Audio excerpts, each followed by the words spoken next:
I'm very pleased to be here. And by way of introduction, of course, I'm J.D. Colbert. My mother's Mary Gooden, former Miss Senior Muscogee Creek Nation, and I think that was 2005, 2006. Wind Clan and Coweta Tribal Town, and Hickory Grounds, my ceremonial grounds. Well, I think we have a number of challenges, and I've experienced that firsthand. I mentioned my mother. She received a home through our housing department 7, 8 years ago, I think. It was a new construction. It started out as a rehabilitation, but they got into it and just discovered that the house that she had wasn't habitable as it was, or even able to be rehabbed. So they basically scraped it, they put her in temporary housing, and then they built her a new home. And of course, my mother and my family are very pleased about that. But at the same time, it was a very long process. It was a long process for her to be approved and then for the service to be delivered. And we know that then that's probably our biggest challenge, is how do we greatly reduce the amount of waiting time for our Creek citizens. And so we have already embarked on an effort to begin to identify what is our processes that we have now. And if you can visually imagine an application flowing through this building, what all departments does it go through, whose desk does it hit, how long does that whole process take. We're going to begin to identify what that process is, and then we're going to go in and fix it. We're going to look at why we do what we do.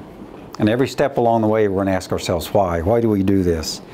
And if we're told or that we do a certain thing because of a policy or a regulation, then we're going to go read that policy and regulation and figure out, do we really need to do this? Is this really what that regulation says? And if it doesn't say it, if we don't have to do it, we're not going to do it anymore. It just doesn't make any sense. So that's the goal, is we want to dramatically reduce the time frame from the point of application to the time we actually deliver the service. From the very get-go of this Tiger administration, which is now 30 days old or so, we're asking ourselves why. And that's the key question. We always have to ask ourselves why. Why do we do this? Not only why do we do this, but why are we doing it the way we are doing it? And I do believe we will find that a lot of it, as you mentioned, kind of goes back to this old notion of, well, that's because we've always done it this way, and a sense of inertia that just we've kind of got in a rut about the way we do things here. And I don't think we really have thoroughly or systematically examined our processes, our procedures, and our policies. And so that's what we're going to be doing. And I think, to answer your question, we're going to find in asking those questions that there will probably some quick fixes, the proverbial low-hanging fruit, that we can say, well, geez, we can fix this one right away. And when we come across that, we're not going to wait. We will fix it right away as we're trying to re-engineer the entire system. Our desire is to be fair and equitable and to be more transparent about what we do. I envision, for example, in our tribal website and the housing component, that we will routinely begin communicating much better with our citizens about what we're doing, how we're doing it. And you know, your question also gets to a big issue, an even bigger issue, I think, than what you mentioned, this notion of a waiting list. And we always hear about the waiting list. You've heard about it, I heard about it. When we're out in our communities, we hear about it. People are on the waiting list. And that is fundamentally my goal, is I want to dramatically reduce that waiting list. That's why I'm trying to re-engineer our work processes. That's why we're asking ourselves, why do we do things the way we do it? Do we need to do it? If we don't need to do it, let's not do it. If the application process in our organization looks like a lazy river, which it probably does, we're in the process of mapping that, then at the end of the day, we want it to look streamlined. And so we're faster, quicker, and more efficient. And by the way, I think the other part of that, I envision a three-phase process of improvement. One is simply to document our existing workflow process, what we're doing right now. Let's get it on, literally make a map with arrows and boxes that show how that application is presently moving through our system. Phase two is simply the fix. How can we make the lazy river look like an arrow? The third phase is we're going to begin to implement and identify performance metrics and standards for every component piece of that process. Let's say it's new construction, building a home. Well, for every phase between application and the time that family moves in, we're going to identify reasonably expected timeframes in which we need to be responsive to our applicant. So how long does it take us to approve an application? How long should it take us to build the home? All those phases, we're going to stick performance standards on there.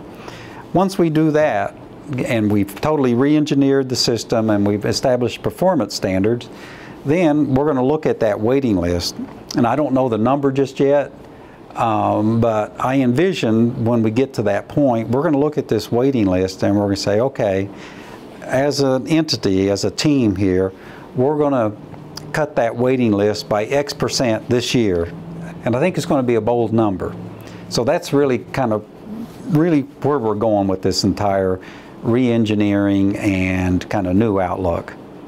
With regard to our funding and our budget, yes, I expect that we will find ways to significantly augment that budget.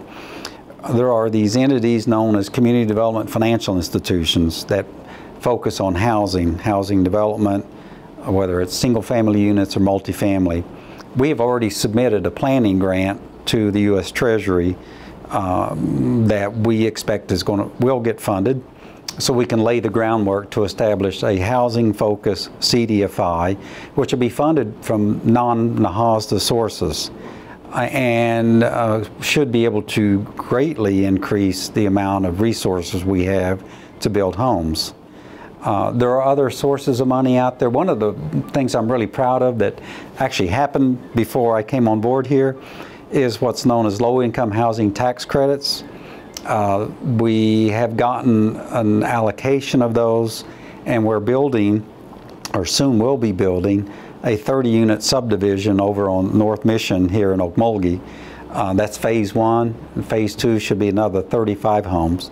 So we're aware of other sources of funding beyond NAHASDA that I think will help us build a lot more homes. We have a big need for rehabilitation of privately owned homes, some of which is our emergency services, some more kind of long-term fixes.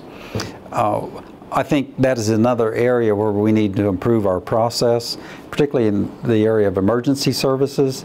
I'm not satisfied, even in the very short time I've been here, I am not satisfied with our responsiveness, either in terms of the timeliness of our response or the degree to which we provide the service.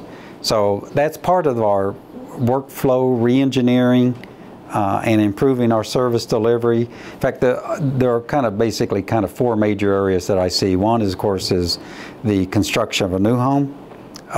We have the home acquisition program, we have the rehabilitation program, and then emergency services. Those four are four major services that we're going to focus in on improving our service delivery. I know, particularly during the campaign process, the elected process, the probably two consistent things that I heard our citizens talking about were issues around health care and housing. And certainly there were other issues, but those two came up the most consistent. And so I'm now here in a position where I'm able to step in and improve things in a way that hopefully at the end of the day we're going to serve more Creek citizens and we'll be able to serve them faster. I'm proud and honored to be in this role and to be able to be in a position where I can affect change that will, at the end of the day, result in more Muscogee citizens being in homes. So yeah, it's a wonderful position to be in.